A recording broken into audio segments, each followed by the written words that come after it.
खत्म।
Good afternoon, everybody. Good afternoon, sir. Good afternoon.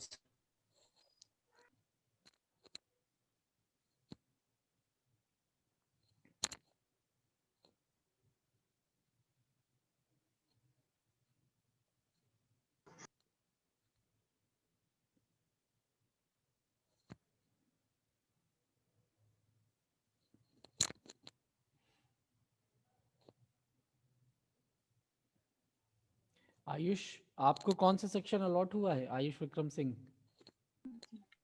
Good afternoon sir. Sir 1414 allot हुआ है sir. 14 allot हुआ है। अभी ईआरपी पर तो रोल नंबर आपका शो नहीं हो रहा है। यस सर, सर ने कहा कि 1-2 दिन में सर होगा सर। सर अच्छा, सतीश सर ने बोला है सर। ठीक है, क्योंकि आपकी अटेंडेंस जो है तभी लगेगी जब आपका उसमें टैग हो जाएगा। Okay sir.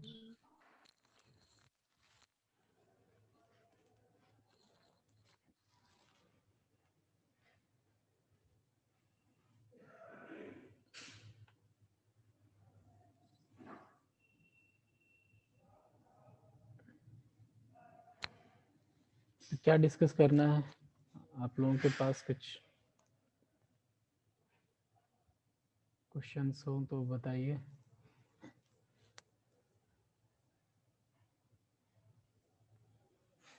या हम ओपैम्प से ही कुछ न्यूमेरिकल्स ले लेते हैं और न्यूमेरिकल्स सॉल्व कर लेते हैं। सर एक क्वेश्चन पूछना था ट्यूट शीट से। ट्यूट शीट से पूछिए। Sir question number 9।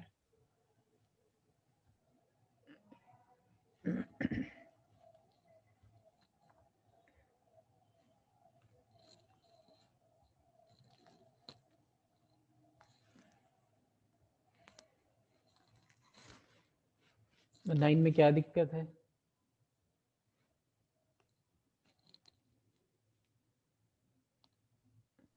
सर पहला जो पार्ट है, how a non converting inverting amplifier can be modified and use as a unity gain amplifier. ये तो हमने क्लास में बताया है, लेक्चर में। सर तब समझ में नहीं आया था, एक बार और बता दीजिए। जब अभी कर रहे थे तब आया नहीं था समझ में।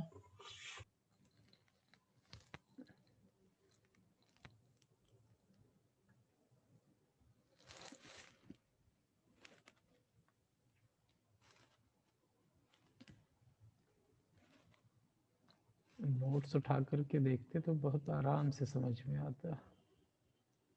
एक मिनट, कहाँ गया?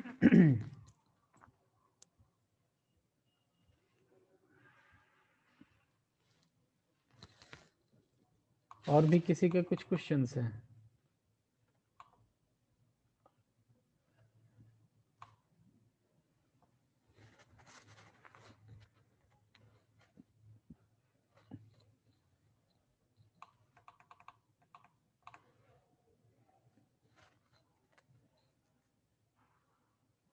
ये तो आप लोगों को पता ही है कि ये जो वोल्टेज फॉलोवर है इसी को यूनिटी गेन एम्पलीफायर कहते हैं, या इसमें भी कुछ डाउट है?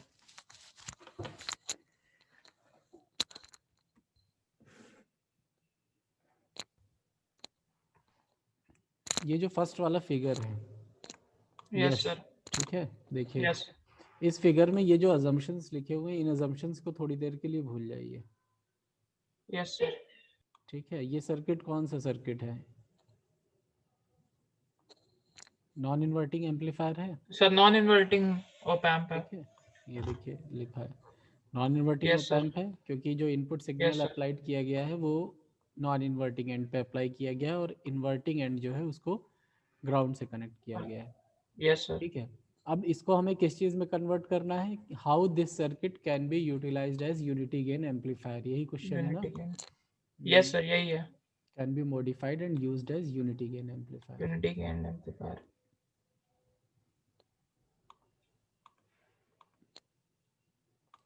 अब ये जो नॉन इन्वर्टिंग एम्पलीफायर होता है, इसका अगर हम गेन कैलकुलेट करते हैं तो गेन का फॉर्मूला क्या है?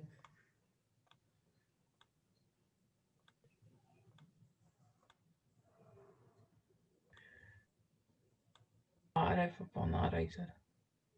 ठीक, ये फॉर्मूला है। अब अगर इसे हमें यूनिटी गेन में कन्वर्ट करना है, इट मीन्स कि ए की वैल्यू 1 आनी चाहिए, और ए की वैल्यू 1 कब होगी? जब ये टर्म हमारा 0 Zero. होगा। ठीक, और ये टर्म 0 कैसे हो सकता है? या तो डिनोमिनेटर की वैल्यू इनफाइनाइट हो और या न्यूमरेटर की वैल्यू Zero हो जाए सर। ठीक, तभी तो ये टर्म 0 होगा और ए की वैल्यू 1 हो जाएगी। इसका मतलब ये एम्पलीफायर जो है वो क्या हो जाएगा? यूनिट गेन प्रोवाइड करने लगेगा, यानी unity Yes, gain sir. Amplifier हो जाएगा। Yes, sir. तो सेम अजम्पशंस जब इस सर्किट में हम लोग करेंगे तो हम इसको कन्वर्ट कर सकते हैं यूनिटी गेन एम्पलीफायर में। ठीक है सर।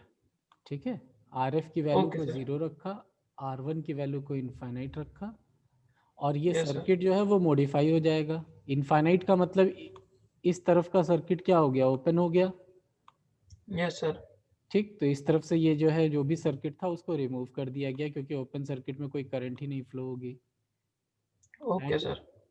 इस तरफ RF की वैल्यू 0 हो गई, मतलब कोई रेजिस्टेंस यहाँ नहीं है, तो ये सर्किट आपका सिंपल हो गया। और जब Okay, A sir. की समझ वैल्यू गया को, सर। समझ गए ना, A की वैल्यू को जब हम 1 रख देते हैं तो Yes, इस sir. केस में क्या होगा? A होता है V output upon V input, V input. और ये जब इक्वल्स टू 1 होगा तो इट मीन्स कि V output is equals to V input. V input. इसीलिए इसका नाम वोल्टेज फॉलोवर है, क्योंकि ये इनपुट वोल्टेज को Okay, sir. फॉलो करता है। Okay, sir. ठीक है, Thank you, sir. समझ गया sir. Okay, very good.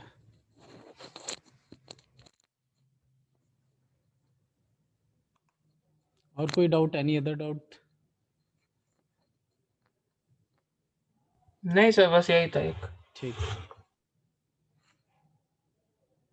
Sir सिर्फ सब्जेक्टिव करके भेजने हैं ना? हाँ सब्जेक्टिव करके भेजने हैं। ठीक है सर। Okay sir. तो थैंक यू इसको सर। जितना जल्दी हो सके उतना जल्दी सबमिट करिए, क्योंकि यूनिट भी फिनिश सर हो सबमिट कर दिया है सर। कर दिया है। वेरी गुड, जिन यस लोगों सर, ने कर नहीं दिया किया है। वो लोग सबमिट कर दीजिए, सो दैट कि मार्क्स भी अपडेट कर दें हम ERP पे।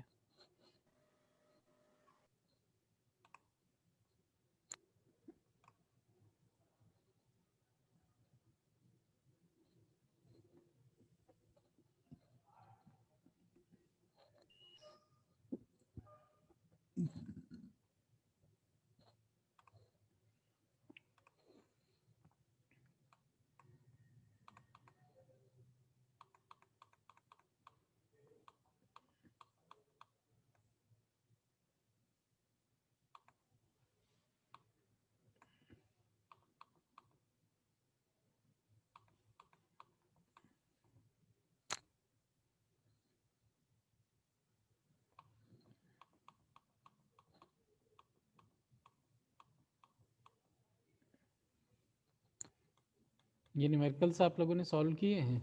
हमें याद नहीं हमने किस सेक्शन में सॉल्व करवाया है। जैसे ये न्यूमेरिकल है, इसका आउटपुट कितना आएगा? सर इसमें नहीं करवाया है, नहीं करवाया? ये वाले नहीं सर। तो ठीक है, अब जैसे ये क्वेश्चन है, देखिए इसमें इसी जो बुक शेयर किया इसी में से, इसीलिए हम करवा रहे हैं न्यूमेरिकल्स। जब हम स्टार्टिंग से मूव करेंगे क्वेश्चन नंबर 1 से, ठीक है, तो practical op-amp circuits for numericals है।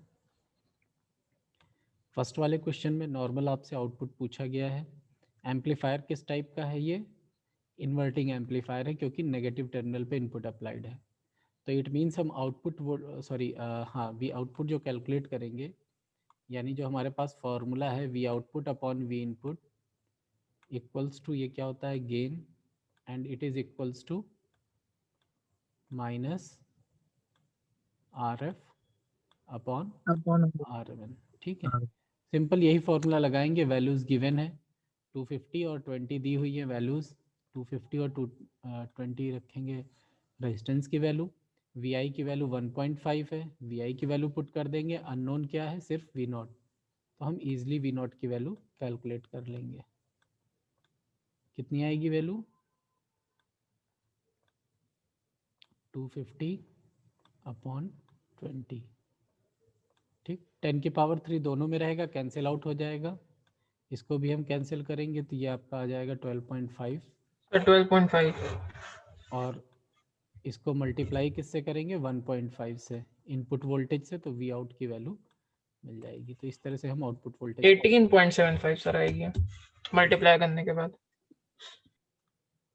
नेक्स्ट क्वेश्चन में आ जाते हैं। नेक्स्ट क्वेश्चन जो है, what is the range of voltage gain adjustment in the circuit. तो यहाँ पर हमें वोल्टेज गेन कैलकुलेट करना है, यानी ए की वैल्यू कैलकुलेट करनी है। एम्पलीफायर किस टाइप का है? अगेन इन्वर्टिंग एम्पलीफायर है, तो फॉर्मूला हम क्या यूज़ करेंगे, minus R F upon R1, यही सेम फॉर्मूला यूज़ करेंगे जो प्रीवियस क्वेश्चन में यूज़ किया है। एंड अब यहाँ पे गेन कैलकुलेट करना है तो सिंपली हम यही वैल्यू कैलकुलेट कर लेंगे। अब यहाँ पर एक चीज़ पूछी गई, व्हाट इज़ द रेंज। तो आर एफ की वैल्यू तो यहाँ 500 किलो ओम दी हुई है, उसमें कोई दिक्कत नहीं। जो R1 की वैल्यू है, जो इनपुट वैल्यू है रेजिस्टेंस की, ये क्या है, एक तो फिक्स रेजिस्टेंस है 10 किलो ओम का, और एक वेरिएबल रेजिस्टेंस है 10 किलो ओम का।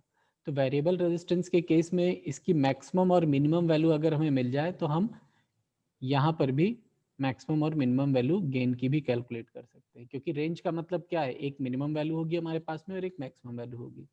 तो जब हम इस रेजिस्टेंस की बात करेंगे 10 किलो ओम के रेजिस्टेंस की, तो इसकी मिनिमम वैल्यू कितनी होगी,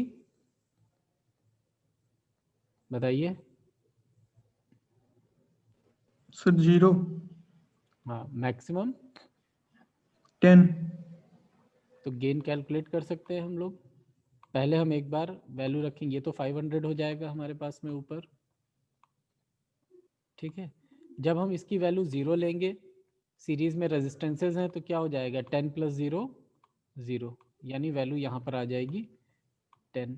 तो इन दिस केस गेन कितना आ जाएगा, -50, ठीक है। सिमिलरली हम जब गेन सेकेंड वैल्यू पर कैलकुलेट करेंगे, अगेन हमारे पास में क्या होगा, -500 अपॉन, इसकी मैक्सिमम वैल्यू कितनी होगी, 10 प्लस ये 10, तो 20 हो जाएगा ओवरऑल रेजिस्टेंस, यहाँ रखेंगे 20, एंड जो आंसर आएगा वो कितना आएगा, -25। तो रेंज क्या हो जाएगी, जब हम रेजिस्टेंस की मिनिमम वैल्यू रखेंगे, ठीक है, तो हमारे पास में गेन आ जाएगा -50, जब रेजिस्टेंस की मैक्सिमम वैल्यू रखेंगे तो गेन आ जाएगा -25। तो यही इसके गेन की रेंज हो जाएगी।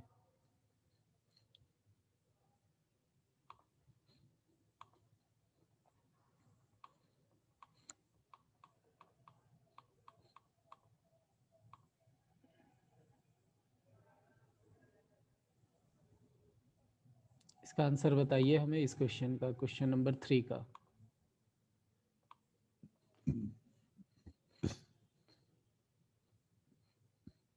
सर्किट कौन सा है, ये वाला सर्किट है।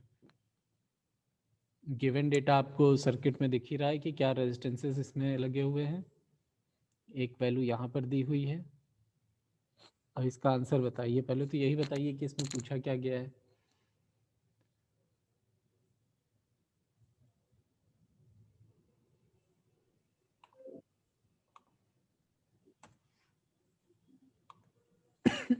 सॉरी,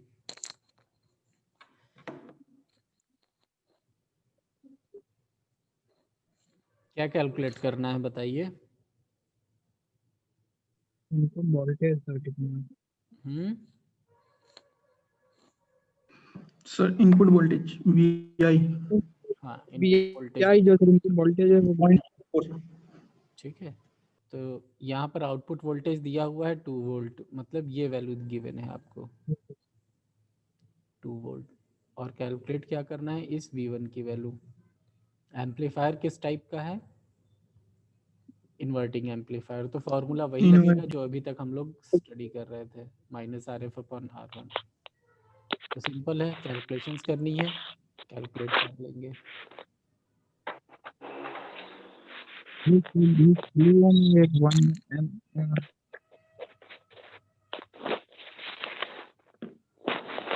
नेक्स्ट देखिए 4th question, what is the range of output voltage in the circuit of figure 10.65 if the input can vary from 0.1 to 0.5 volt। ठीक, तो अगेन हमें आउटपुट कैलकुलेट करना है, इन्वर्टिंग एम्पलीफायर है, वी आउटपुट इक्वल्स टू क्या होगा -RF/R1 लिख लेंगे, ये हमारा फॉर्मूला हो जाएगा। और जब हम आउटपुट वोल्टेज कैलकुलेट कर रहे हैं तो इट मीन्स हम यहाँ पर वी इनपुट की वैल्यू को मल्टीप्लाई करेंगे, तो यहाँ हम वी आई मल्टीप्लाई करेंगे। अब रेंज ऑफ आउटपुट वोल्टेज पूछा गया है क्योंकि रेंज ऑफ इनपुट वोल्टेज दिया है, तो एक बार वी आई की वैल्यू रखेंगे 0.1 और एक बार वी आई की वैल्यू रखेंगे 0.5, तो दो वैल्यूज हमें आउटपुट वोल्टेज के मिल जाएंगी। तो इस तरह हम आउटपुट वोल्टेज की भी रेंज कैलकुलेट कर सकते हैं।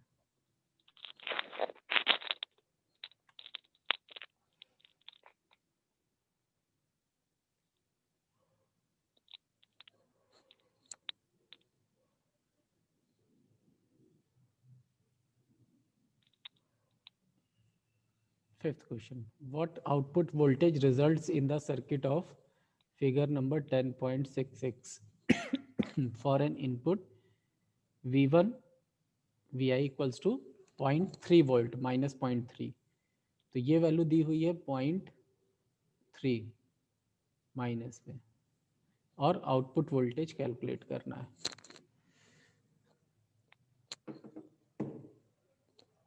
हो जाएगा कैलकुलेट? सर इन्वर्टिंग ओपैम्प है ना? कैसे पता करते हैं कि इन्वर्टिंग है कि नॉन इन्वर्टिंग है? सर माइनस साइन से अगर जुड़ा हो सर्किट तो इन्वर्टिंग होता है। सर्किट नहीं जुड़ा हुआ हो, इनपुट किस टर्मिनल पे, इनपुट मिलता है अगर माइनस से, मतलब नेगेटिव। कहाँ पर अप्लाई है?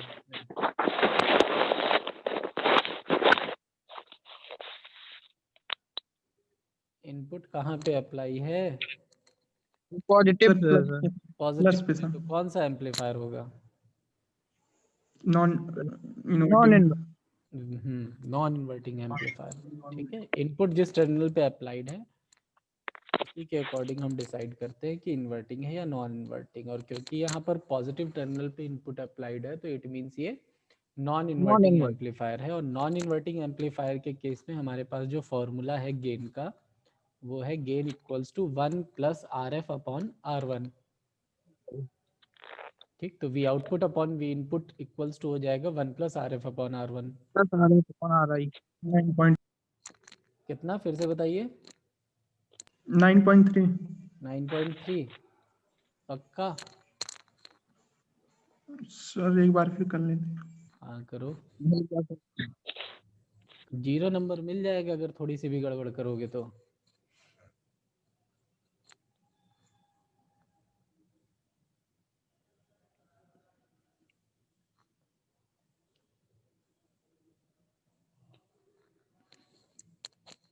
Yes sir 9.3। अब 9.3 आ गया। सर वही तो बोल रहे थे पहले भी 9.3। 9.3 बोला। 9.3 ही बोला है, लेकिन आंसर तो हमें लग रहा है फिर भी गलत है।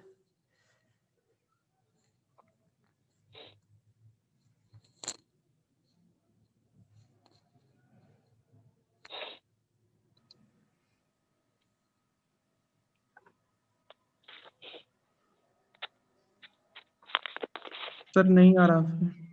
सर -9.3। हाँ आप ठीक कहा सिद्धार्थ, माइनस साइन क्यों भूल रहे हो आप? उसको लगाओगे तो है ही। Yes sir, yes sir. ठीक है, माइनस साइन भी जो है साथ में इंक्लूड कर लीजिए, तो आंसर सही है। मैग्नीट्यूड यही आ रहा है जो आप कह रहे हैं, आंसर सही कैलकुलेट किया है, लेकिन जब तक आप माइनस साइन को नहीं इंक्लूड करोगे तब तक आंसर तो गलत ही है। ये बहुत छोटी छोटी चीज़ें हैं। Okay sir. देखिए 6th क्वेश्चन भी बहुत आसान है। What input must be applied to the input of figure 10.66 to result in an output of 2.4। मतलब आउटपुट की वैल्यू दी है, इनपुट की वैल्यू पूछिए, जैसे हमने प्रीवियस इन्वर्टिंग के केस में कैलकुलेट किया था। इसके बाद what is the range of output, what range of output voltage is developed in the circuit 10.67। चलो नेक्स्ट पे आ गए।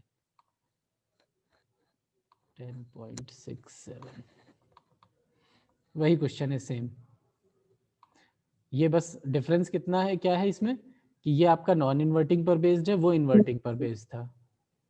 यहाँ पर भी देखिए 10 किलो ओम का रेजिस्टेंस दिया हुआ है, वेरिएबल रेजिस्टेंस है। इट मीन्स इसकी वैल्यू हम एक बार 0 लेंगे तो एक बार 10 + 0 हो जाएगा, एक बार 10 लेंगे 10 + 10 20 हो जाएगा इनपुट वोल्टेज। रेस्ट कैलकुलेशंस वही है, फॉर्मूला चेंज हो जाएगा, 1 + RF/R1 हो जाएगा। 8th क्वेश्चन देखिए, calculate the output voltage developed by the circuit of figure 10.68 for RF equals to 330 kilo ohm. 10.68 ये रहा, RF की वैल्यू दे दी है 330 किलो ओम, ठीक। और आउटपुट वोल्टेज पूछा गया। अब ये बताइए ये कौन सा एम्पलीफायर है? नॉन पॉजिटिव इन्वर्टिंग है। Non inverting sir, 0। Non inverting है।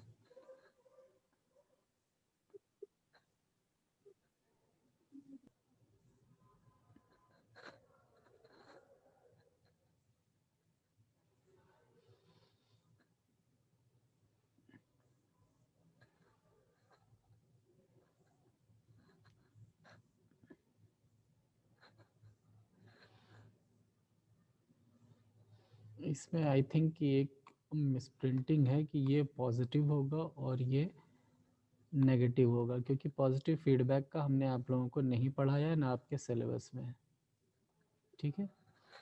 तो माइनस साइन के साथ इसको कंसीडर करिए, तब कैलकुलेशन करिए। इन्वर्टिंग हो गया। हाँ इन्वर्टिंग हो गया, लेकिन एक चीज़ और है ना, अभी तक हम लोग एक इनपुट का पढ़ रहे थे, यहाँ पर मोर देन 1 इनपुट्स है। B1 B2 B3। हाँ, तो ये कौन सा एम्पलीफायर है? एक और अलग से एम्पलीफायर भी पढ़ाया था हमने आप लोगों को, एडर या समिंग एम्पलीफायर। पढ़ा था या नहीं पढ़ा था? ये पढ़े थे सर। दिख रहा है ना सर्किट, 2 इनपुट्स का हमने बताया था, इसी में एक और ऐड कर दोगे तो एक और ऐड हो जाएगा। इसमें जितने भी इनपुट्स चाहो उतने इनपुट्स अप्लाई कर सकते हैं, और इसका जो आउटपुट का एक्सप्रेशन आता है वो ये आता है, ये expression V output equals to -RF बाहर होता है, फर्स्ट इनपुट अपॉन फर्स्ट का input resistance, second input upon second का रेजिस्टेंस, ऐसे ही प्लस करके थर्ड और थर्ड का रेजिस्टेंस, फोर्थ और फोर्थ का रेजिस्टेंस, इस तरह से and so on multiple inputs हम लिखते हैं, ठीक है। तो इसमें क्या हो जाएगा, ये वाला जो है हमें आउटपुट वोल्टेज कैलकुलेट करना है, तो V output upon V input की वैल्यू क्या हो जाएगी, -RF, ठीक। और अब ब्रैकेट में हम क्या लिखेंगे, V1 अपॉन 33 हो गया, प्लस V2 अपॉन 22 और प्लस V3 अपॉन 12, ठीक। वैल्यूज़ आपको सारी पता है, आप कैलकुलेट कर लेंगे, ठीक। V1 V2 V3 की वैल्यू दी है 0.2 0.5 0.8, तीनों वैल्यूज़ रख लीजिए। रेस्ट वैल्यूज़ हमने पुट कर दी हैं। RF की वैल्यू दी है 330 किलो, सारी वैल्यूज़ पुट करिए, कैलकुलेशन करेंगे, आंसर मिल जाएगा। सॉरी ये V1 नहीं होगा, यहाँ पर ये V1 तो हमने इनपुट वोल्टेज यहाँ लिख दिए, V आउट इक्वल्स टू होगा सॉरी। ठीक है, क्लियर हो जाएगा ना क्वेश्चन? Yes sir -23.25। हाँ, जो भी आ रहा है वो आप आपस में जो है उसको डिस्कस कर लीजिएगा कि किसका कितना आ रहा है, तो आंसर वेरीफाई हो जाएंगे। क्योंकि इसमें आंसर गिवन नहीं है और इतना टाइम नहीं है कि हम एक एक न्यूमेरिकल को सॉल्व करें, तो बहुत समय लग जाएगा, उतने में बहुत सारे क्वेश्चंस डिस्कस कर लेंगे।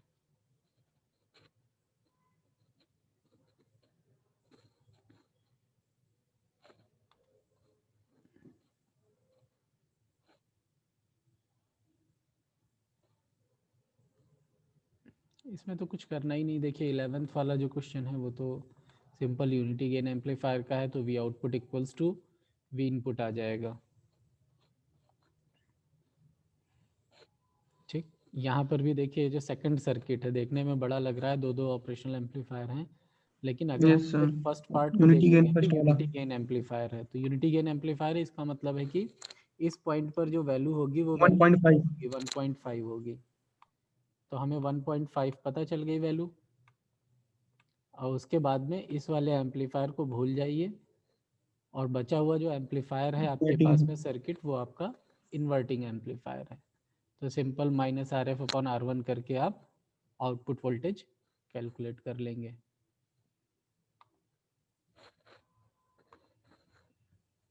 क्वेश्चंस इसी तरह के आएंगे, इसी बुक से आते हैं। ये देखिए अगला question, calculate voltages V2 and V3, यानी हमें ये V2 निकालना है और ये V3 निकालना है। अगेन आप देख रहे हैं यूनिटी गेन एम्पलीफायर लगा हुआ है, यहाँ पर वैल्यू कितनी होगी? 0.2 वोल्ट होगी। तो जब यहाँ 0.2 वोल्ट है, इट मीन्स इसके इनपुट पर भी 0.2 वोल्ट होगा और इसके इनपुट पे भी 0.2 वोल्ट होगा। यहाँ पर जब इस एम्पलीफायर की बात करेंगे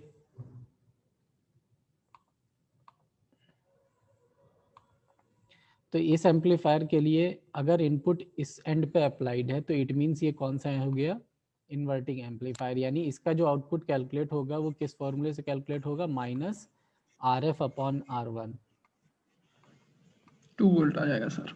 ठीक, और मल्टीप्लाइड बाई 0.2। Very good. ऐसे ही जब हम इसका कैलकुलेट करेंगे तो इसमें किस पे अप्लाइड है? नॉन इन्वर्टिंग पे। तो इसका जो आउटपुट निकलेगा वो 1 + RF/R1 से कैलकुलेट होगा। 4.2 आ जाएगा सर। ठीक, और मल्टीप्लाइड बाई 0.2, 0.2। बहुत आसान है। 3 ऑपरेशनल एम्पलीफायर एक ही सर्किट में लगे हैं। देखने में सर्किट बहुत ज़्यादा कॉम्प्लेक्स लग रहा है, लेकिन जब आप इसको पार्ट्स में सॉल्व करेंगे तो ये बहुत इजी हो जाएगा। सबसे पहले फर्स्ट पार्ट को सॉल्व कर लीजिए, फिर उसके बाद में फिर सेकंड पार्ट में आइए, उसमें देख लीजिए कि किस ऑप एम्प में कहाँ पर कौन सा इनपुट जा रहा है और उसके अकॉर्डिंग आप कैलकुलेशन कर सकते हैं। डाउट हो रहा हो बीच में रोक दीजिएगा, हम दोबारा से एक्सप्लेन कर देंगे। नो सर, डाउट नहीं है सर। समझ आ रहा भैया।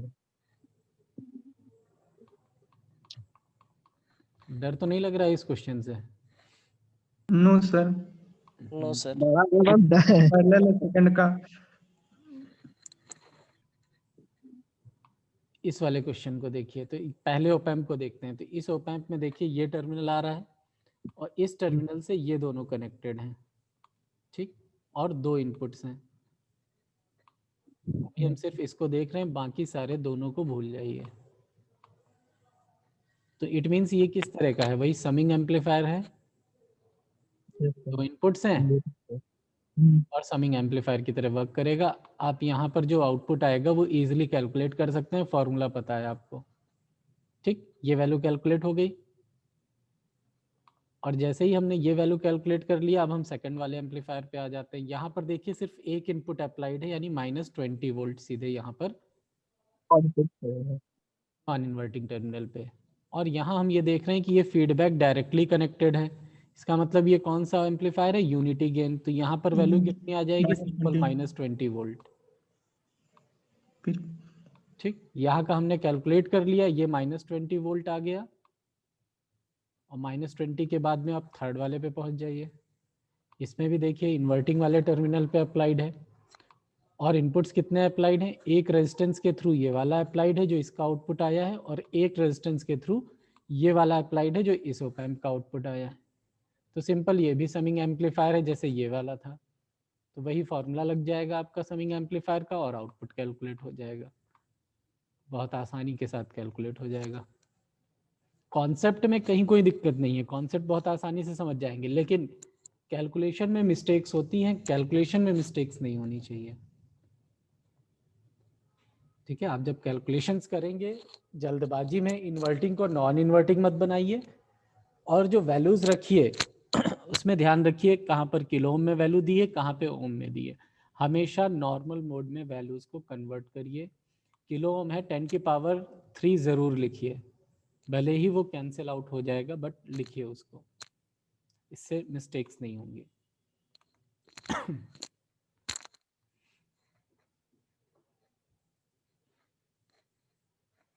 ठीक, क्वेश्चंस हो रहे हैं ओप एम्प के? यस सर, सब हो रहे हैं। यस सर हो रहा है। ये सब हम लोगों को पढ़ना नहीं है, कंप्यूटर एनालिसिस वगैरह। ठीक, इसके बाद फिर ओप एम्प एप्लीकेशंस देखें, ओप एम्प एप्लीकेशंस में भी कुछ क्वेश्चंस हों तो।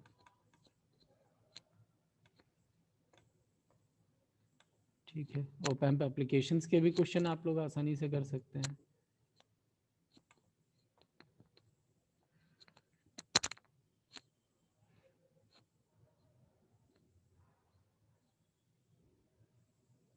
ये तो सिंपल ही क्वेश्चन है, देखिए फर्स्ट क्वेश्चन और सेकंड क्वेश्चन दोनों ही। इनपुट वोल्टेज दिया हुआ है और आपसे calculate the output voltage, simple question है। इन्वर्टिंग एम्पलीफायर है, ये नॉन इन्वर्टिंग एम्पलीफायर है, तो कुछ भी मतलब है ही नहीं ऐसा कि आपको नहीं आता है, ये तो क्वेश्चन हम लोग डिस्कस ही कर चुके हैं।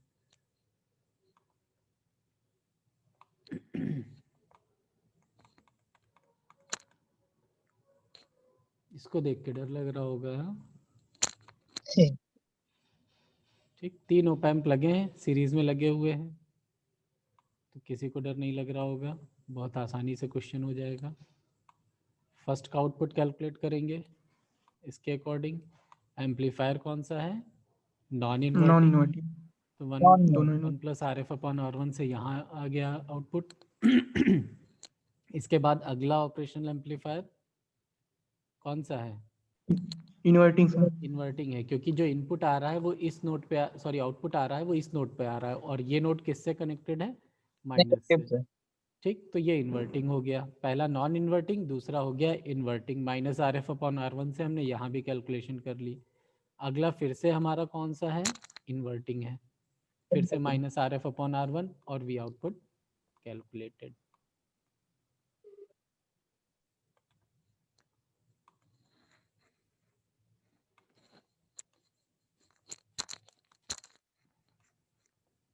आप लोग सॉल्व प्रॉब्लम्स भी कर लीजिएगा इसकी बॉलस्टेड की, जो सॉल्व दिए हुए हैं बीच बीच में टॉपिक के बाद एग्जांपल्स। ये हम अनसॉल्व इसलिए करा रहे हैं क्योंकि इनके आंसर्स आपको मिलेंगे नहीं, सोल्यूशन नहीं मिलेगा। उनके तो सोल्यूशन गिवन है, आप पढ़ सकते हैं खुद से। 11.50 नेक्स्ट पेज पे आ जाते हैं।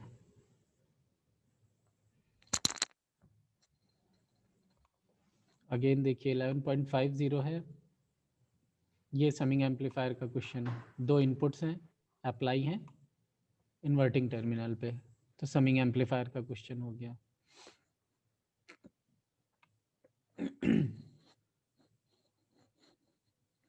सेवन को बाद में देखते हैं, इसको देख लेते हैं। इसमें देखिए 2 ओप एम्प कनेक्टेड हैं, आउटपुट ही कैलकुलेट करना होगा क्योंकि बाकी सारे पैरामीटर्स गिवन है, आउटपुट नहीं गिवन है। ठीक, फर्स्ट वाला inverting amplifier minus R F upon R1 से कैलकुलेट हो गया, यहाँ पर आ गया आउटपुट हमारे पास में, और यहाँ पर आ गया। तो देखिए ये आपके इन्वर्टिंग से कनेक्टेड है, लेकिन साथ ही साथ एक और इनपुट है जो एक रेजिस्टेंस से इसी से कनेक्टेड पैरेलल है, रेजिस्टेंस। ये फिर समिंग एम्पलीफायर हो गया जो सेकंड वाला है आपका। ठीक, फर्स्ट वाला नॉर्मल इन्वर्टिंग एम्पलीफायर और सेकंड वाला summing amplifier, output easily calculate हो जाएगा। ठीक है, अब इस क्वेश्चन पे आ जाते हैं। इस क्वेश्चन की अगर हम बात करते हैं तो इसमें देखिए इन्वर्टिंग टर्मिनल पे भी इनपुट अप्लाइड है और नॉन इन्वर्टिंग पे भी अप्लाइड है। तो हम लोगों ने जैसे डिफरेंस एम्पलीफायर का किया था, तो यहाँ पर हम क्या करेंगे, कैसे आउटपुट कैलकुलेट कर सकते हैं बताइए।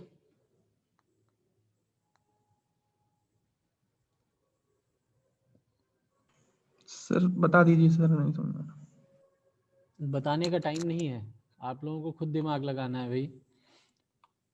देखिए जहाँ पर भी एक से ज़्यादा इनपुट्स अप्लाइड होते हैं, जैसे समिंग एम्पलीफायर का जब हम लोगों ने डेरिवेशन किया था तो हमने क्या किया था, एक इनपुट अप्लाई किया, दूसरे को ग्राउंड कर दिया, फिर पहले को ग्राउंड करके दूसरे को अप्लाई किया और सुपरपोजिशन लगा करके दो आउटपुट कैलकुलेट किए और दोनों आउटपुट्स को ऐड यस कर। सर। वही काम यहाँ पर भी करेंगे। मान लीजिए हम ये V1 को पहले ग्राउंड कर देते हैं, ठीक, तो V2 की वजह से कैलकुलेट कर लेंगे एक आउटपुट, उसको V01 कह देंगे, एक आउटपुट फिर V1 की वजह से कैलकुलेट करेंगे, उसे V02 कह देंगे। दोनों में से। तो जब इसको हम ग्राउंड करेंगे तो ये क्या हो गया, नॉर्मल आपका inverting amplifier minus Inverting। RF/R1 से कैलकुलेट हो जाएगी पहली वैल्यू। बहुत आसान है। 4 आ जाएगा। यस सर, 4 आ जाएगा। Yes sir. Second value calculate करेंगे तो हम क्या करेंगे, इसको ग्राउंड कर देंगे और इसको अप्लाई करेंगे। जब इसको अप्लाई करेंगे तो एम्पलीफायर कौन सा हो गया, non inverting. Non inverting. Non non inverting. Inverting के केस में आउटपुट कैसे निकालोगे, 1 plus 1 plus RF/R1। RF upon R1, ठीक। और जब हम आउटपुट कैलकुलेट करेंगे तो इसको मल्टीप्लाई करेंगे इनपुट से, ठीक। लेकिन जो इनपुट वोल्टेज यहाँ मल्टीप्लाई होता है वो इस पॉइंट का वोल्टेज होता है, ये वाला वोल्टेज नहीं है, मल्टीप्लाई होता है डायरेक्टली, ठीक है। डायरेक्टली ये वोल्टेज नहीं, अगर रेजिस्टेंस नहीं लगा है तो डायरेक्टली अप्लाई हो जाएगा, लेकिन जब रेजिस्टेंसेस लगे हुए हैं तो इस पॉइंट का जो वोल्टेज होगा वो यहाँ मल्टीप्लाई होगा। और इस पॉइंट पे वोल्टेज क्या होगा, पोटेंशियल डिवाइडर रूल याद करिए। सर 0.5। 10, ये वाला 10 ऊपर होता है, मतलब नीचे वाला रेजिस्टेंस, अपॉन में दोनों रेजिस्टेंसेस का सम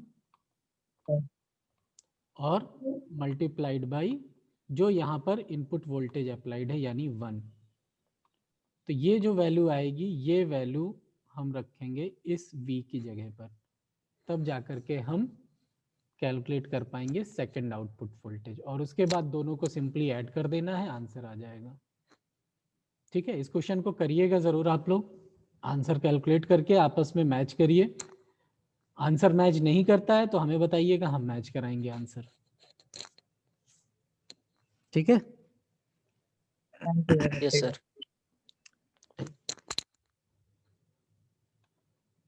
टाइम नहीं है तो आगे नहीं बता पाएंगे क्वेश्चंस। आगे के क्वेश्चंस आप लोग खुद देख लीजिएगा, नॉर्मल ही है। वोल्टेज बफर, कंट्रोल सोर्सेस पढ़ने नहीं हम लोगों को। वी आउटपुट कैलकुलेट करना है, देखिए उसी तरह का क्वेश्चन है, इसमें भी कोई दिक्कत नहीं। एक्टिव फिल्टर्स पढ़ने नहीं है हम लोगों को, तो आगे के ये सारे क्वेश्चन हमको करने ही नहीं, जितने आने थे उतने हमने जो है, मतलब जितने आपके सिलेबस में उतने हमने बता दिए आपको।